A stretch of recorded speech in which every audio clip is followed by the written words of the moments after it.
Kita pengen waktu kita di bulan Ramadan gak ada yang sia-sia. Tetapi kita juga gak sanggup sepanjang hari dan sepanjang malam itu sholat atau tilawah terus. Nah, terus gimana caranya biar kita tetap dapat pahala ibadah, tapi kita gak harus selalu dalam keadaan bersusah payah dan capek. Intinya pengen ibadah yang ringan tapi pahala besar. Apa yang harus kita lakuin? Gampang.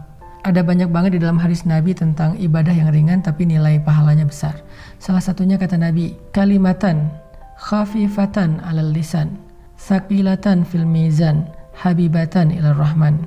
Subhanallahi wa bihamdih, subhanallahil azim. Ada dua kalimat yang sangat ringan diucapkan dengan lisan. Khafifatan 'alal lisan, ringan banget diucapin dengan lisan. Tapi Thaqilatan fil mizan, berat di dalam timbangan kebaikan. Nanti pas kita dibangkitkan di padang mahsyar, lagi dihisab timbangan kebaikan dan keburukan, dia akan sangat berat, lebih berat daripada gunung Uhud.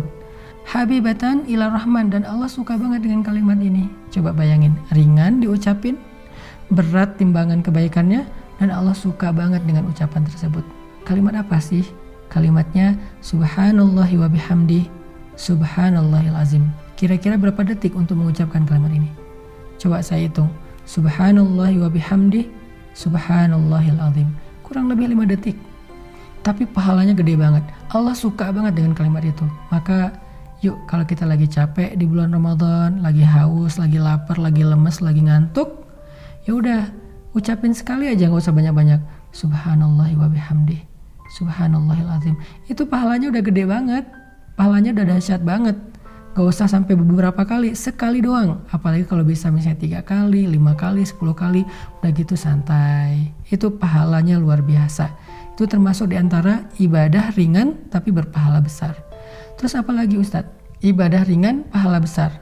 Caranya repost atau broadcast atau story.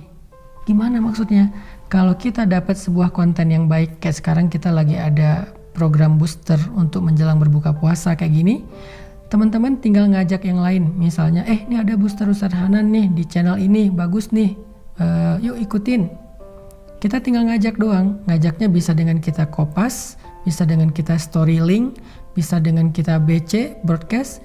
Lalu teman kita nanti akan ngajak lagi yang lain, sampai akhirnya bergulir jadi banyak, misalnya 10 orang, 20 orang, 100 orang yang kita nggak sadari. Terus pahalanya di mana? Ketika mereka menonton sebuah konten-konten tentang kebaikan, konten ibadah, konten motivasi, konten agama, lalu mereka mendapatkan ilmu, maka mereka akan mendapatkan pahala mencari ilmu. Pahala yang sama mengalir untuk kita yang mengajak pertama kali.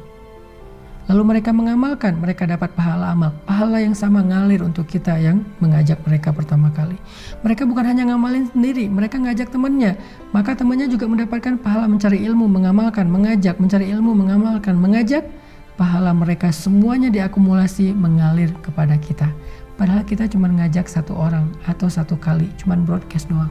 Di grup WhatsApp kita, di grup geng kita. Itu amalan disebut dengan mandalla ala khair. Siapa yang menunjukkan kepada satu kebaikan, dia dapat pahala kebaikan yang sama dari orang yang mengikutinya. Man sanna fil islami sunnatan hasanah. Siapa yang mencontohkan dalam Islam satu contoh yang baik, dia dapat pahala dari orang yang meniru kebaikannya tersebut. Jadi ada 2 nih minimal. Nanti kita bahas di waktu yang lain lagi. Amalan yang ringan tapi berpahala besar untuk ngisi waktu-waktu jeda, waktu-waktu break kita di siang ataupun malam-malam Ramadan. Pertama, ucapkan subhanallahi wa bihamdih, subhanallahil azim. Sehingga kita dapat 3 kebaikan. Pertama, kita akan merasa santai tapi sudah beribadah. Kedua, timbangan kebaikan kita akan sangat berat hanya dengan 1 kali ucapan itu. Ketiga, Allah akan cinta kepada kita karena ucapan itu. Kemudian yang berikutnya, tadi amalan yang ringan adalah BC, broadcast, story, atau copy link, atau bahasa sederhananya adalah ajaklah orang kepada kebaikan. Hanya dengan mengajak dia untuk mendengar satu nasihat yang baik, maka kita sudah mendapatkan kebaikan dari dia dan dari orang yang nanti dia ajak berikutnya. Kebayang nggak kalau misalnya kita ngajak orang mendengar bacaan Al-Quran di YouTube? atau di sebuah channel kayak gini nih. Di channel ini saya ada bacaan Al-Quran beberapa ayat, dia dengar nih 1 huruf 10 kebaikan, dia dengar 1 ayat sekian ribu kebaikan, kita yang ngajak, kita dapat pahala dari dia. Apalagi kalau nanti dia ngajak yang lain atau dia amalkan ayat itu, lebih dahsyat lagi. Makanya jangan malas untuk ngajak teman kita. Yuk kita saling share link dari kajian-kajian yang baik seperti ini, supaya semakin banyak orang yang mendekat kepada Allah. Dan ketika mereka mendekat kepada Allah, jalannya lewat kita, maka Allah gak akan salah menilai. Allah pasti akan berikan semua pahala kebaikan mereka untuk yang pertama kali mengajak. Barakallahu fikum.